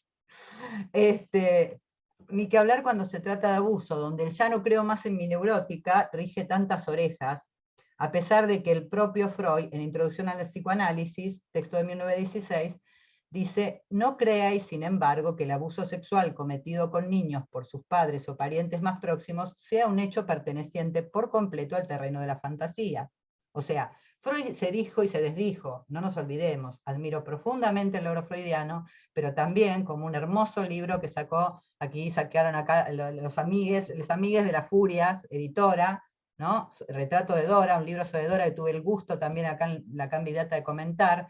No olviden que Freud se olvidó bastante de que Dora fue una adolescente. No digo en la escena del lago solamente, porque también me cuestionan eso. Cuando digo esto de que era una adolescente Dora, me dicen, no, para, 17, 18 años en el 1900, era una mujer ya. Gente, a Dora la abusaron desde los 14 años cuando la llevó el padre, idealizado por Freud, y que el padre tan inteligente, la llevó con los señora y señor K, para él poder estar con la señora K, y la entregó al señor K. Entonces, ¿no? Digamos, hay que poder leer en todo el contexto, pero el mismo Freud dijo, che, pará, hay un montón de casos en que el abuso fue cometido. Sin embargo, los post-freudianos y muchos lacanianos y lacanianas claramente todo el tiempo te dicen lo que importa es la fantasía. Y siguen diciendo cosas como leí el otro día, que realmente de alguien que respeto mucho, pero leí, no podía creer, siguen diciendo que a quien llega hablando de un abuso, hay que poder acompañarlo a la pregunta de qué parte tienes tú que ver con eso que te aconteció. Realmente me indigna, pero sigamos. Bueno, a Dora Freud la leyó desde la teoría en ciernes, y hoy aún muchos psicoanalistas olvidan tantas veces que miles de Doras de pocos años son abusadas. Marie de la Trinité, paciente de Lacan, ¿hoy sería una mística loca para encerrar en Bonneval? ¿O jugaría su militante pasión en los grupos clericales pro vida? Por suerte ha habido cambios y transformaciones. Es decir, es imposible pensar al sujeto por fuera de su época, salvo que nos interese que quede reducido a un caso clínico. Bueno, avanzo solo un poquito más. Quiero avanzar solo un poco más tomando una cuestión central para mí en lo que hace al abordaje de la sexualidad en la adolescencia. La cuestión del tiempo en la sexualidad en la adolescencia. Jugar es hacer, y hacer lleva tiempo, dijo Winnicott. Les cuento que en la reunioncita que tuvimos en el chat estos días, para mí me pareció gente muy winnicottiana. Me encantó, me pareció winnicottiana. Jugar es hacer y hacer lleva tiempo. La sexualidad lleva tiempo. Los adolescentes lo muestran. Por ejemplo, lo muestran en este momento, una cosa que está pasando mucho. Ahí hay un adolescente gritando que es mi hija, así que en todo caso la sumamos al chat, no disculpen. Lo muestran retardando su iniciación sexual. Hoy por hoy es muy común que los adolescentes, muchos, pero muchos, retrasen su iniciación sexual, que no tengan, y por otro lado diferencian el sexo, digamos, a ver, ellos por ahí tienen muchísimas cuestiones, encuentros amorosos, sexuales, eróticos, sexting, chape, encuentros en las camas, pero no penetración. La penetración la recortan. De repente tenés que preguntarle qué es lo que hicieron, porque en realidad te dicen estuvimos, pero en el estuvimos por ahí es estar en la cama y da cualquier tipo de juego erótico posible, pero no la penetración. Es muy interesante para pensar lo que decía Gaby del agujero, para pensar, pero yo no lo veo como nada patológico, lo veo como una búsqueda que tiene que ver con algunas cuestiones del tiempo que hay que pensar, ¿no? Y algunas cuestiones, digamos, de la época que hay que pensar. Y entonces se encuentra esto, que hoy por hoy cada vez más encontrás adolescentes de 17, 18 años que todavía no tuvieron sexo. A mí me parece bárbaro, o sea, lo que decía Gaby, la época anticipa o apura, los adolescentes están tomando su tiempo, pero no por una cuestión moral, no digo que me parezca bárbaro, yo justo voy a decir que me parece bárbaro por una cuestión moral, no, sino porque están marcando un tiempo. Yo creo que con eso nos están diciendo a padres y madres, que por ahí también estamos apurados y apuradas, ¿sí? Porque bueno, que pase esto lo de la primera vez, así ya me quedo tranquila de que ya fue la primera vez, ¿sí? Nos están marcando el tiempo. Bien, ya voy terminando. Lo muestran no apurándose a definir qué elección de objeto tienen. Muchas veces me consultan padres que están desesperados porque sus hijos les dicen que no saben aún, que tampoco se pueden decir como bisexuales, que no saben aún si son homosexuales, si no son homosexuales. Yo les digo que cuál es el problema. Y la mayoría de las veces quieren que se vaya de terapia, chico, porque la psicoanalista no sirve. Pero, digamos, el adolescente, les adolescentes, están imponiéndonos a los adultos que esperemos, que no los apuremos, que el tiempo es de ellos. Sin embargo, la sociedad, incluso la familia, e incluso los colectivos, apuran, y mucho. ¿Sí? Me ha pasado con muchos ejemplos. A mi entender, en el caso de las familias, del padre, madre, de quien sea, cumple esa función, en realidad les apura la angustia. Salvo algunos casos en que realmente hay algunas cuestiones bastante crueles, en general entiendo totalmente que se angustien, que busquen definiciones, porque no es fácil acompañar determinados tránsitos. Ningún tránsito es fácil de acompañar en la vida de quienes tenemos hijos adolescentes, digamos, pero digo, me parece que a ellos les mueve la angustia, pero la sociedad, no sé qué la mueve, a lo mejor un poco también, pero no solo. Me parece que mucho más un afán clasificatorio. E incluso a los colectivos. Para dar un ejemplo cortito, una paciente que estaba empezando a pensar su transición, una chiquita de 15 años, una identidad autopercibida de mujer, habiendo sido su sexo biológico varón. Y ella iba preguntándose, no sin angustia, ¿no? Pero la familia aceptaba totalmente, había podido escuchar, había podido cobijar, todo eso estaba bárbaro, pero la apuraban. O sea, familia que nunca, a ver, se angustió, bueno, puedo decir que sí, pero que sin embargo pudo alojar y pudo hablar de su angustia. Buenísimo, lo mejor que puede pasar, pero la apuraban. ¿La apuraban para qué? Y también el colectivo del que formaba parte, ¿sí? Un colectivo LGTB, la apuraba ¿para qué? ¿Para qué? Para que se hiciera la hormonización, ¿sí? Para que si decidiera o no se hacía la operación de resignación de sexo, ella había decidido que no, pero que se hiciera la hormonización, que cambiara el DNI. Y ella estaba angustiadísima, pero por el apuro del otro, no por su transición. Bueno, primero puso, todo esto lo hizo digamos, en el transcurso del análisis, ¿no? Primero se puso un nombre, ¿sí?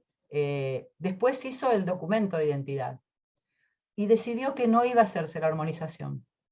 La operación ya tenía decidido que no, pero que no iba a hacerse la hormonización. Y me dice un día, a lo cual cuando me lo dijo, y estaba ella muy emocionada, la abracé, fue ante la pandemia, la abracé, y me dice, al fin y al cabo, Gaby, seré una mujer sin tetas, está lleno de mujeres sin tetas. Bueno, a ella la apuraban y mucho, ¿no? Y recuerdo otro caso, un adolescente apurado por su padre y hermanos mayores para que tenga su primera relación sexual.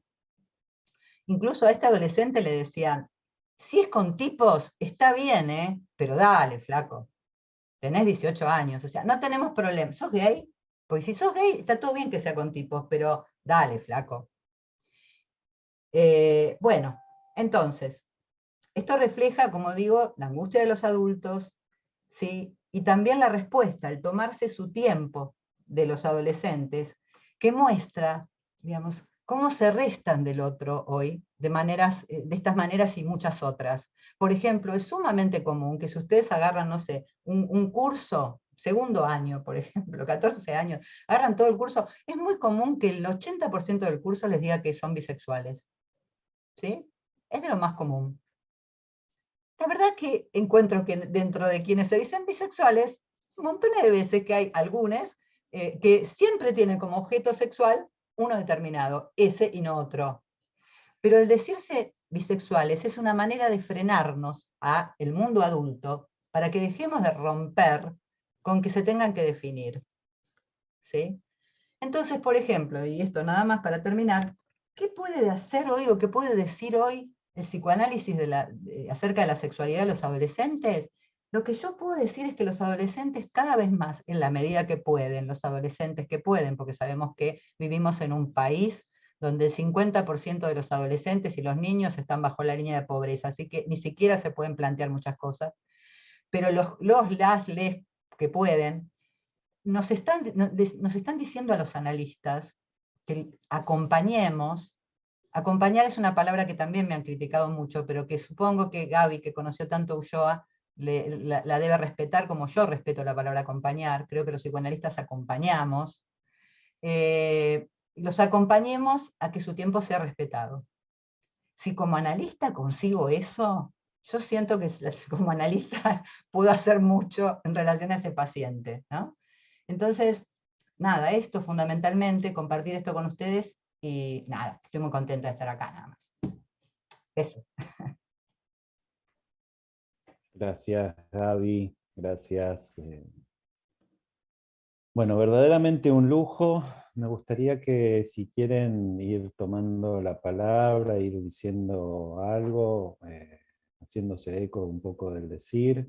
Yo voy a rescatar una cosita que me parece que a mí me resonó, esta cuestión del apuro que Gaby Pedrotti también lo distinguió y hizo ese juego, ¿no? Y vos también, Gaby Insúa. Hay algo interesante también que está cambiando.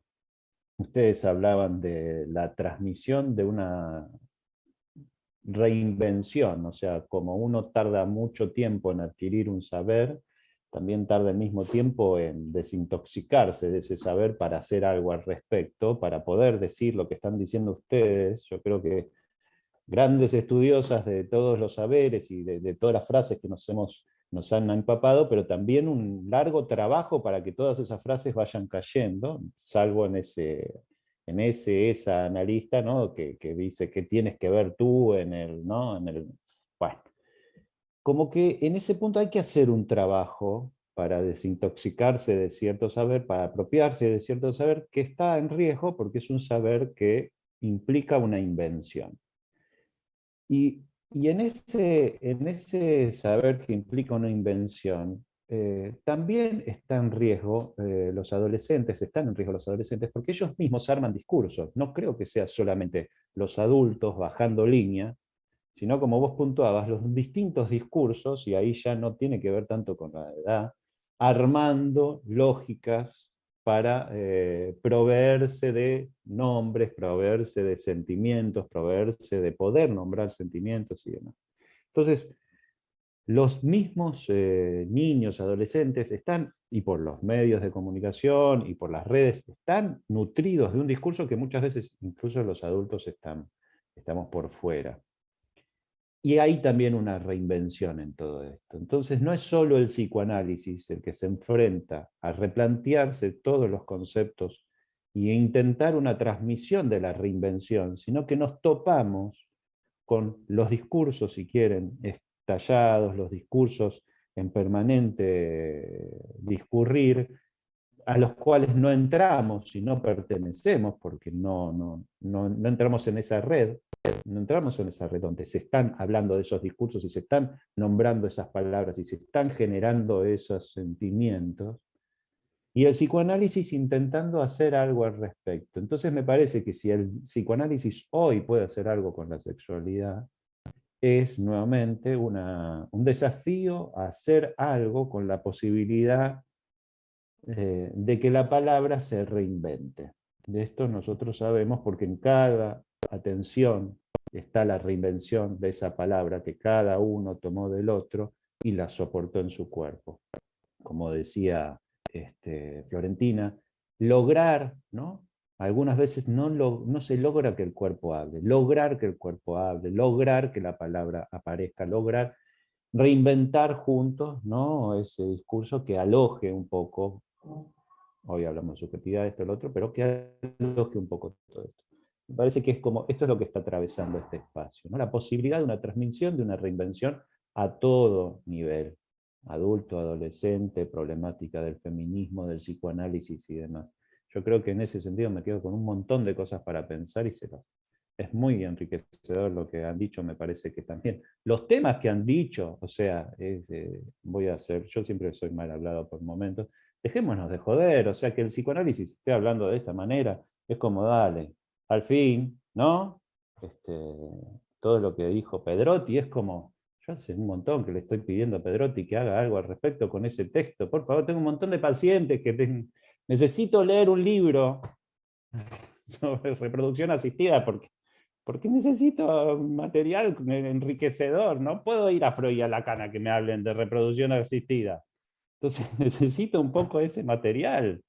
Bueno, es importantísimo ubicarnos en el hoy, como dijiste vos también, Insúa, la línea de pobreza, ubicarnos en la Argentina, ubicarnos en la situación del país, ubicarnos en todo eso, porque desde ahí es que también podemos intervenir, acompañar, o lo que sea, a los pacientes, a los pacientes. Bueno, ahora sí no digo más nada, acá hay unas cuantas cosas, dice, un placer este conversatorio, muchas gracias a todos. Dice Gina Giringeli, quisiera preguntar cómo se plantearía el complejo de Edipo de Freud en la actualidad. Lo pregunto, por ejemplo, por la homosexualidad, lo cual en su momento se planteó más como una salida fallida. Quien quiera... ¿Está Reiter en la sala? No, no está. Bueno, pero si quiere alguna de las tres de contestar.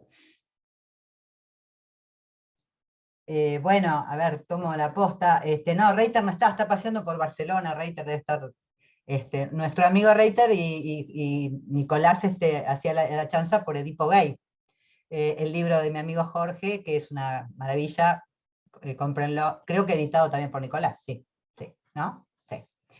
Bueno, a ver, Gina, yo te digo como yo lo entiendo.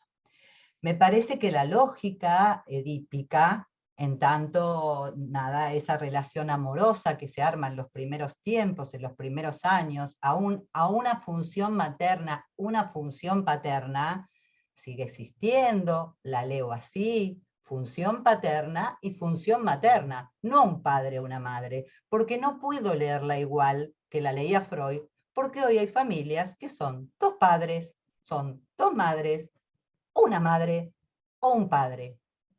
Y en esa madre y en ese padre confluyen las dos funciones, o hay un tercero que juega esa función. Entonces, yo la leo en términos de función, creo que Lacan también hacia eso, aunque seguían enredado en un binarismo, y por supuesto que también puede haber, como de hecho la hay, familias de dos padres y una madre, digamos, ¿sí? Entonces, la tenemos que revisitar, el Edipo, pero en términos de eso que se arma, del orden de la identificación, del amor y demás, lo único que no coincido, freudianamente, es que el organizador se le llame falo.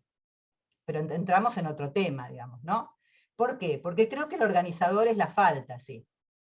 Que se haya puesto al falo como en el lugar de la falta tiene que ver con la lógica patriarcal que habitaba al discurso que se armó, por eso mi amigo, nuestro amigo, como un amigo Reiter, lo llama, dice que el psicoanálisis es heteronormativo, ¿sí? Pero entonces, claro que coincido con la lógica edípica y que se sigue dando, el tema es cómo la leemos, y en el sentido del tema de la homosexualidad, digamos, creo que, bueno, ahí de nuevo hay que leer a Freud en diversas situaciones, ¿no? Porque así como Freud en 3 ensayos habla de la homosexualidad como desviación, también en la carta a una madre de un joven homosexual le dice, señora, su hijo no está enfermo, para decirlo de alguna manera. Entonces, digamos, yo no cancelo, no quiero cancelar a Freud, no voy por esa vía, pero claramente, digamos, para mi lectura, yo no diferencio Edipo entre el Edipo de un homosexual, el Edipo de un heterosexual, el Edipo de un cis o el Edipo de un trans, ¿sí? Hay Edipo. Esta es mi opinión, no sé qué dirán las chicas.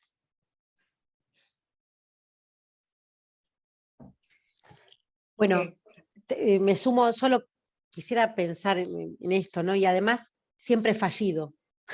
No sé si solamente se puede pensar en lo fallido en términos de que la salida sea una homosexualidad, ¿no? Me parece que si hay algo que a esta altura por ahí estamos en condiciones de decir es que hay función paterna en tanto falla también. Tal cual. Y materna también. Claro. Vale. Lara, habías levantado la mano. Sí, pero no era para responder a esto, en realidad quería comentar algo de lo que fueron presentando.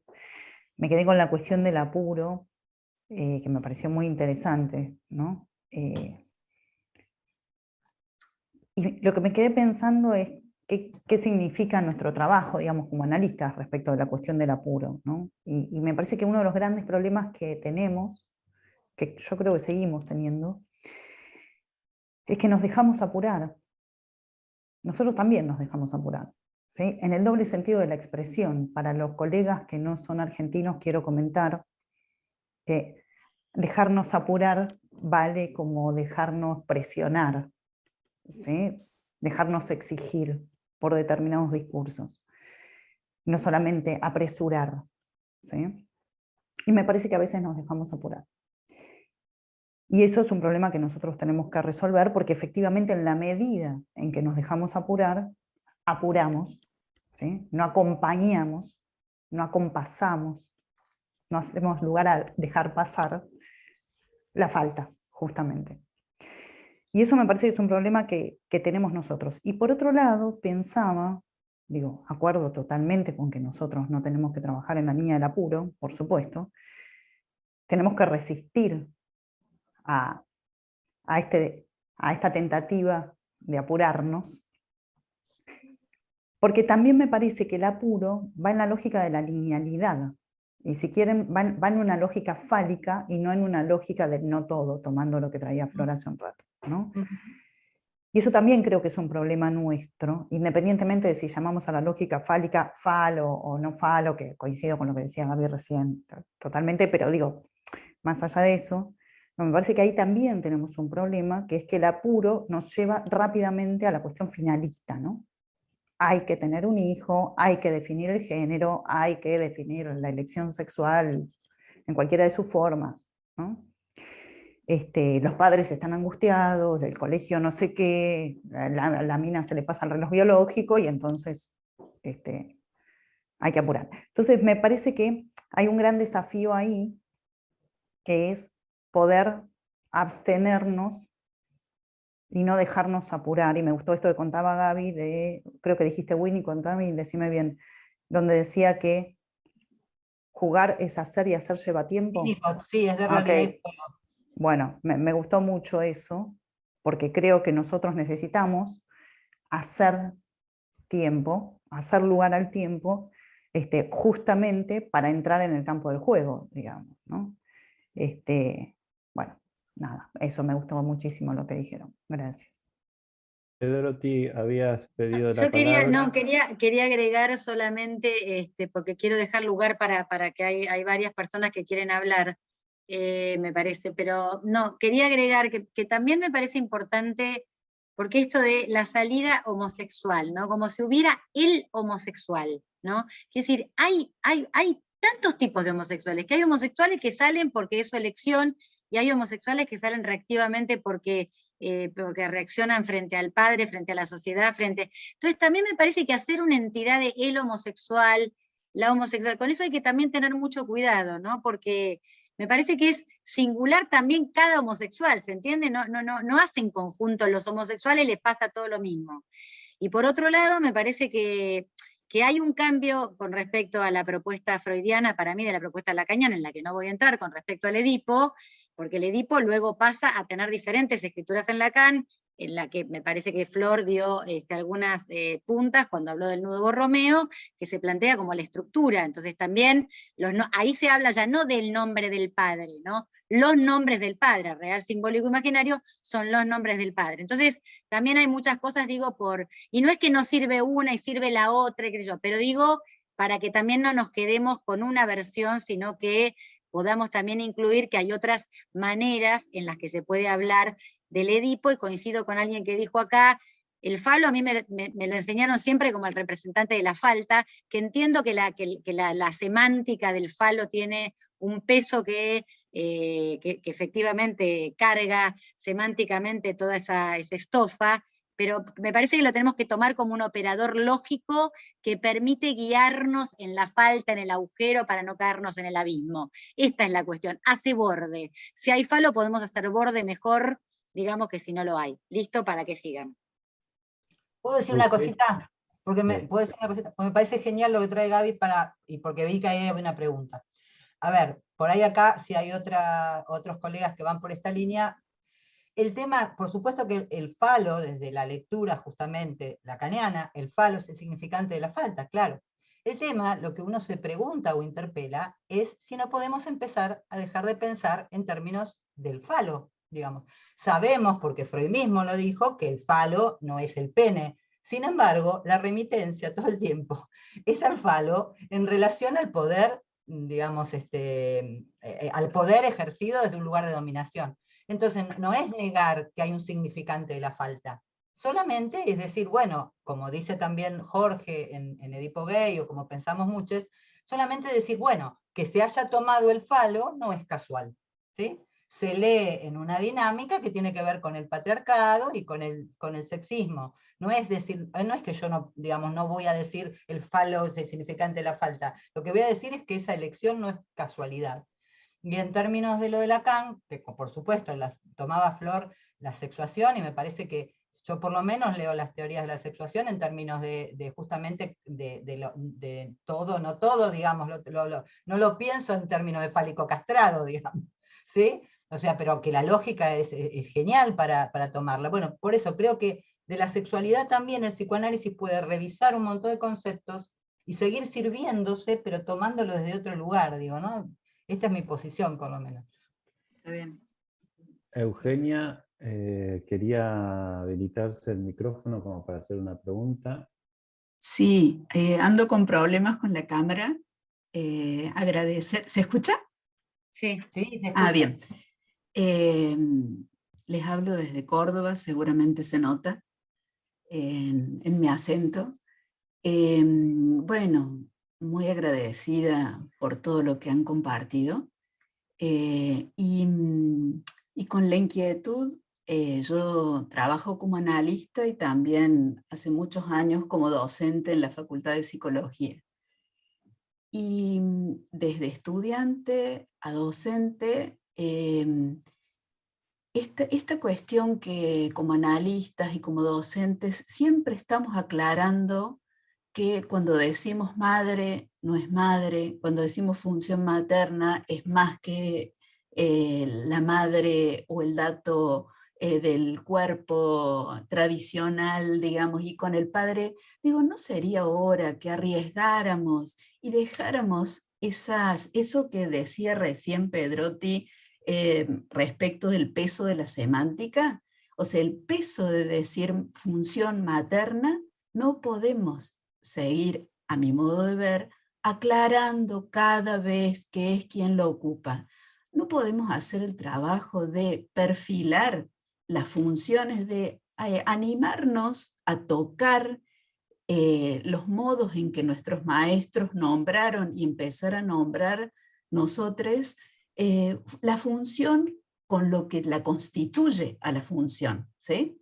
Más allá de quién la ocupa. Entonces, mi invitación es a dejar de lado materno y paterno, porque nos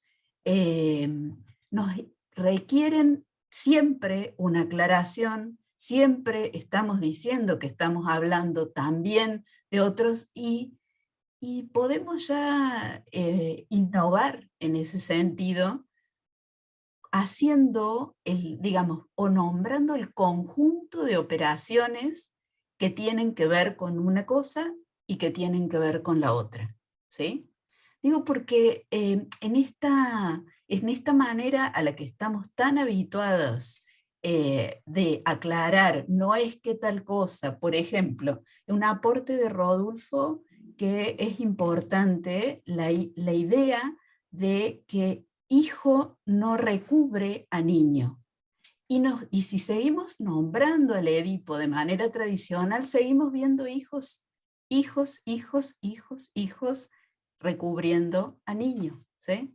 Entonces, me parece que una de las tareas, entre tantas que tenemos, es hacer algo con ese peso de la semántica, hacer algo distinto. Bueno, son ideas que se me van ocurriendo. Eso. Gaby, ¿querías decir algo? No, que tiene Majo Segons la mano levantada. Sí, sí. Ahora Majo, te pasamos la palabra. Había antes Perdón. no hay problema, un par de cosas que se habían expresado. Con respecto a lo que dijiste, Eugenia, me parece totalmente acertado, pero vamos a tomar un poco lo que se está diciendo acá. Se necesita tiempo, porque cada quien de estas personas que está diciendo las cosas no aclara porque sí. Lo aclara porque es muy difícil generar nuevas semánticas, nuevas narrativas, nuevos significantes. Los feminismos han enseñado cómo se decía de una manera y de nombrarlo de otra manera visibilizaba algo que estaba naturalizado. Con el psicoanálisis pasa lo mismo. Aclaramos porque cuando decimos de otra manera, o no se escucha, o nos saltan el cuello, o todavía no se han generado las semánticas pertinentes para poder dejar de decir que cuando decimos tal cosa no nos referimos a tal otra. Y eso tiene que ver también con cómo se transmite el psicoanálisis. Por eso yo festejo este espacio, porque no es que ahora va Gaby Insúa o Pedrotti van a tirarnos un significante y entonces vamos todos a agarrar ese significante. Sí, pero la posibilidad de que luego de la aclaración se escuche lo que viene a continuación, entonces eso me parece que hace a que aparezca entre todos la posibilidad de ir nombrando y de ir diciendo las cosas de otra manera. No sé si tenemos que sustituir un significante por el otro, pero sí que si se sigue aclarando es porque todavía se necesita tiempo porque no se está entendiendo las cosas como se quieren mover. Y basta que hagamos 2 pasos para que alguien venga a decir, pero eso ya lo dijo Freud. Entonces, se sigue insistiendo porque es difícil generar una nueva semántica, una nueva narrativa en el psicoanálisis. Hay mucha oposición de dejar de nombrar las cosas como se nombraban o como las nombran los maestros, que están bien nombradas. Nadie está diciendo que la están nombrando mal, pero sin embargo hay algo que nos arrastra con los discursos, como esto que está diciendo, las épocas y demás. Entonces se necesitan nuevas narrativas para poder visibilizar cosas que de otra manera no se naturalizan y no se visibilizan.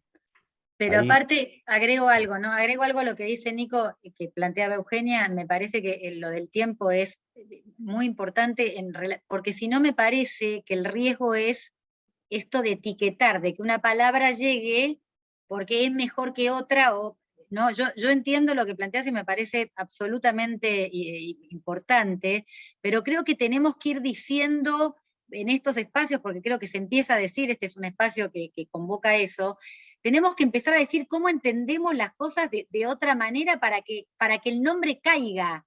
Para que el nombre caiga, digo, en algún momento el nombre va a caer porque estamos diciendo otra cosa. Entonces el nombre tendrá referencias a otra cosa que vamos diciendo. Cuando Flor hace toda la repertorización que hizo de las frases con respecto al cuerpo, creo que también vamos haciendo una lectura, ¿no? Como vamos entendiendo las cosas de otra manera y diciéndolas diferente. Supongamos, la frase de Lacan: el goce debe ser rechazado para ser realcanzado en la escala invertida de la ley del deseo. Yo la repetí de memoria, recién ahora la entiendo, que el goce debe ser rechazado. Hay un goce que debe ser rechazado para ser realcanzado en otra escala, para que sea anudado el goce al deseo. Quiero decir, uno da un montón de vuelta para llegar a una frase que repitió y decir, era esto, que no nos quedemos sin goce, sino que ese goce de miércoles que nos ataba los pies, que nos hacía ir para cualquier lado, lo llevemos para el lado donde deseamos y gocemos de la vida, claro está, porque si no, el goce es malo. No, no se trata de eso. Pero digo, lleva tiempo, ¿no? Como ir dando vuelta por eso. Me callo. nos quedan unos minutos, vamos a darle lugar a Majo Segón y a Noelia Mesa como para ir cerrando. Majo. Bueno, gracias a todos por posibilitar esta conversación y por las 3 que nos compartieron el lujo de sus reflexiones. Voy a leer, así no me voy por las ramas, algunas cositas que fui anotando. Creo que estamos hablando de esto porque todavía hace falta hablar, por suerte, de esto. Y algo que creo que se repite de generación en generación, como dijo Gaby, es la dificultad que tenemos como sociedad de hacerle tiempo a las transiciones, obviamente con la coloratura epocal del momento, ¿sí? Pero lograr hablar el cuerpo propio, partiendo de cómo fue hablado, implica una transición.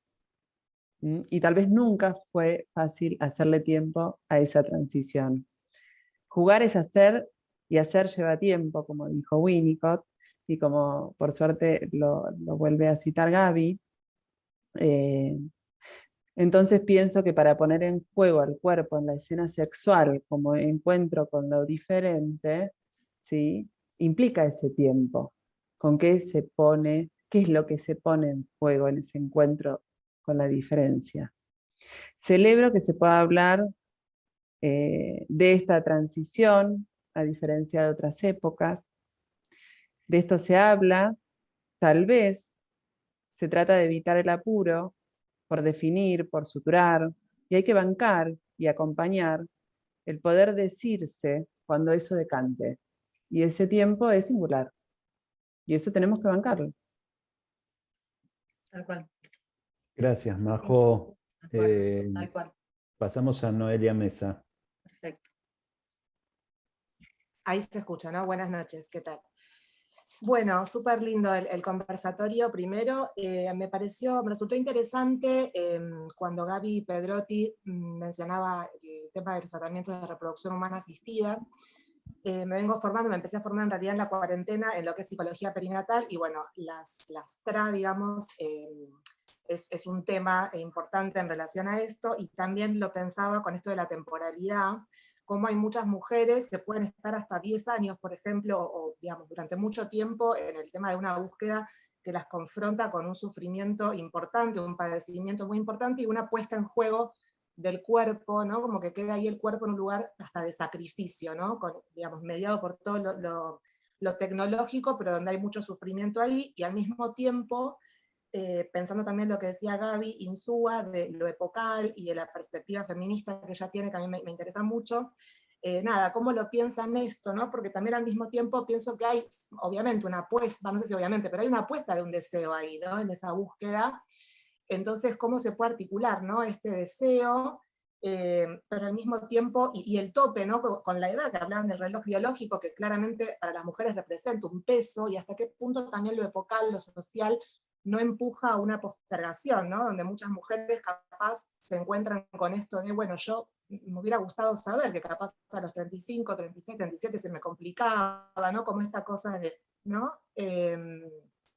Digamos, de extender ahí como si fuera todo posible, ¿no? Como si el tiempo también fuera infinito, cuando, bueno, hay un tope a veces, ¿no? Está lo real ahí muy presente. Y también una última cosa que me gustó escuchar, esto de la moralización de lo real, que también mencionaba Gaby Pedrotti. Bueno, a partir de estas cosas que me fueron llevando a pensar sobre los tratamientos de reproducción humana asistida, me gustaría escuchar un poquito más las Gabys, o Flor también, o quien quiera, qué pensaban respecto a esto. Gracias.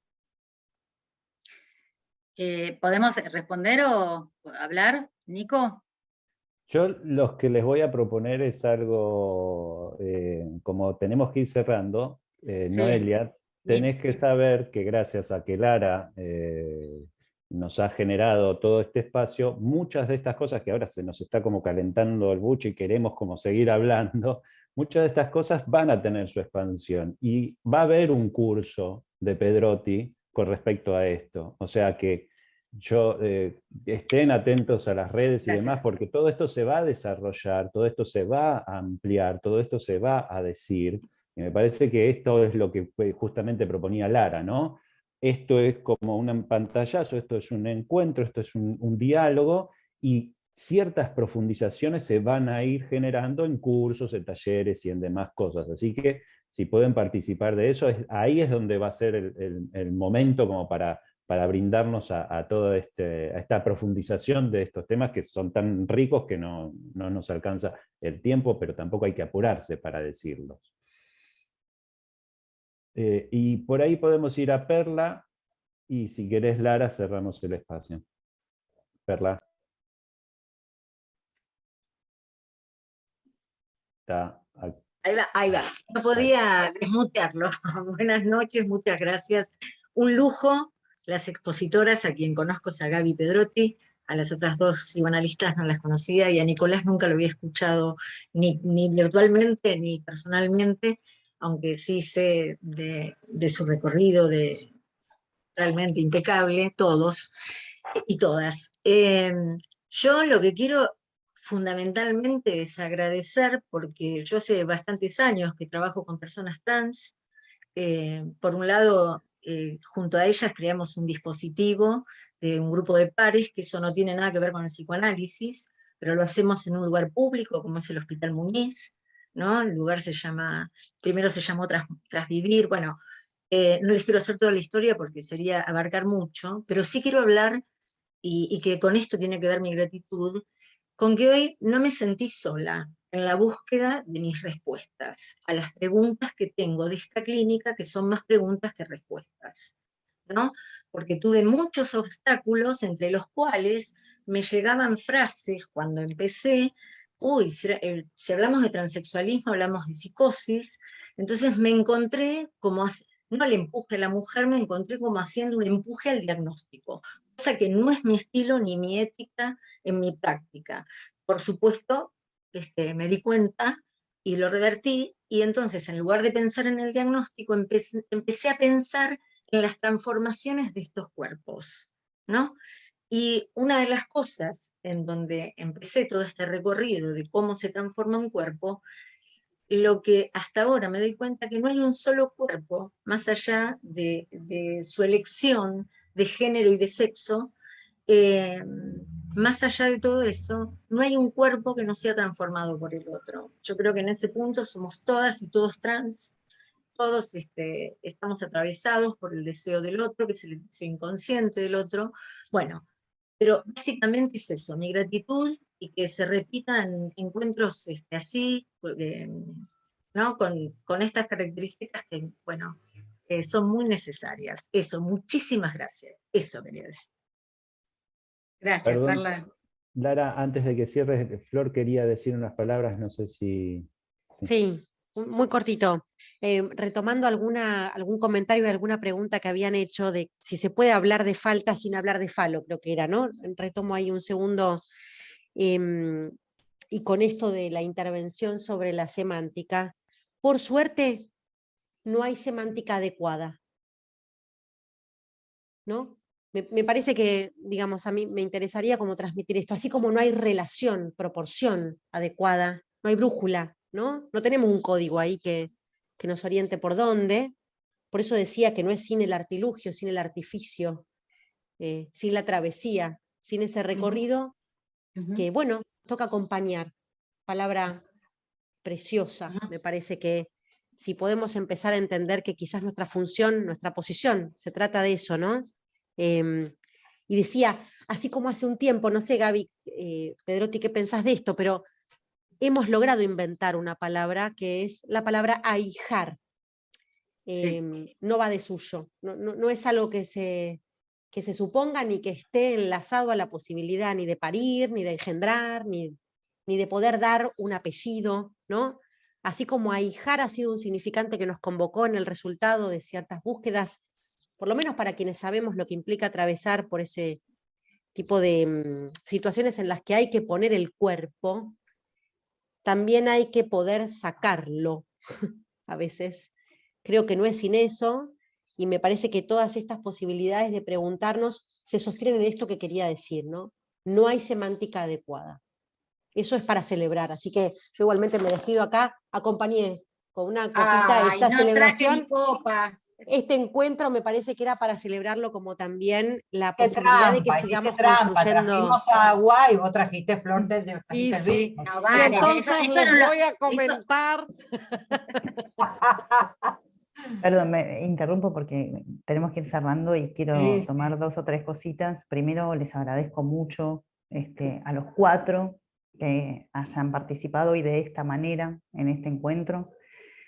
Les agradezco a todos los que están acá presentes. Me parece que este encuentro nace de una necesidad que tenemos, efectivamente, de seguir conversando sobre un montón de cuestiones con las que estamos incómodos, ¿sí?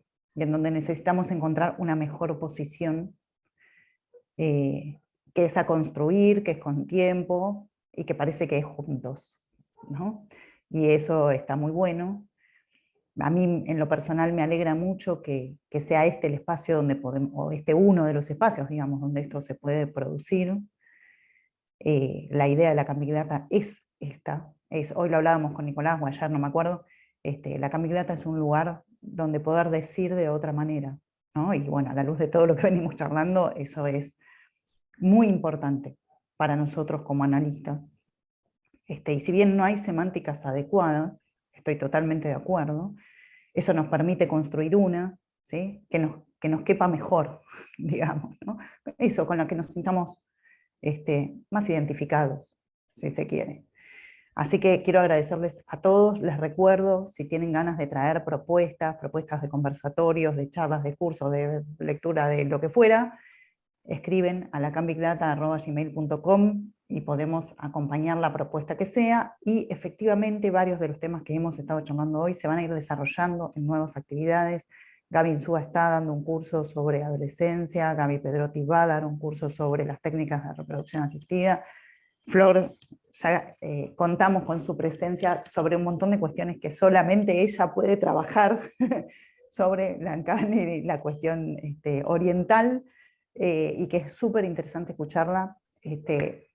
Así que les agradezco muchísimo a todos por este encuentro y seguro que seguimos en contacto y en nuevos encuentros. Les mando un abrazo enorme. Esto queda grabado en la página de la Can Big Data. Si alguien no llegó a verlo o lo quiere compartir con otros, está disponible, ¿sí?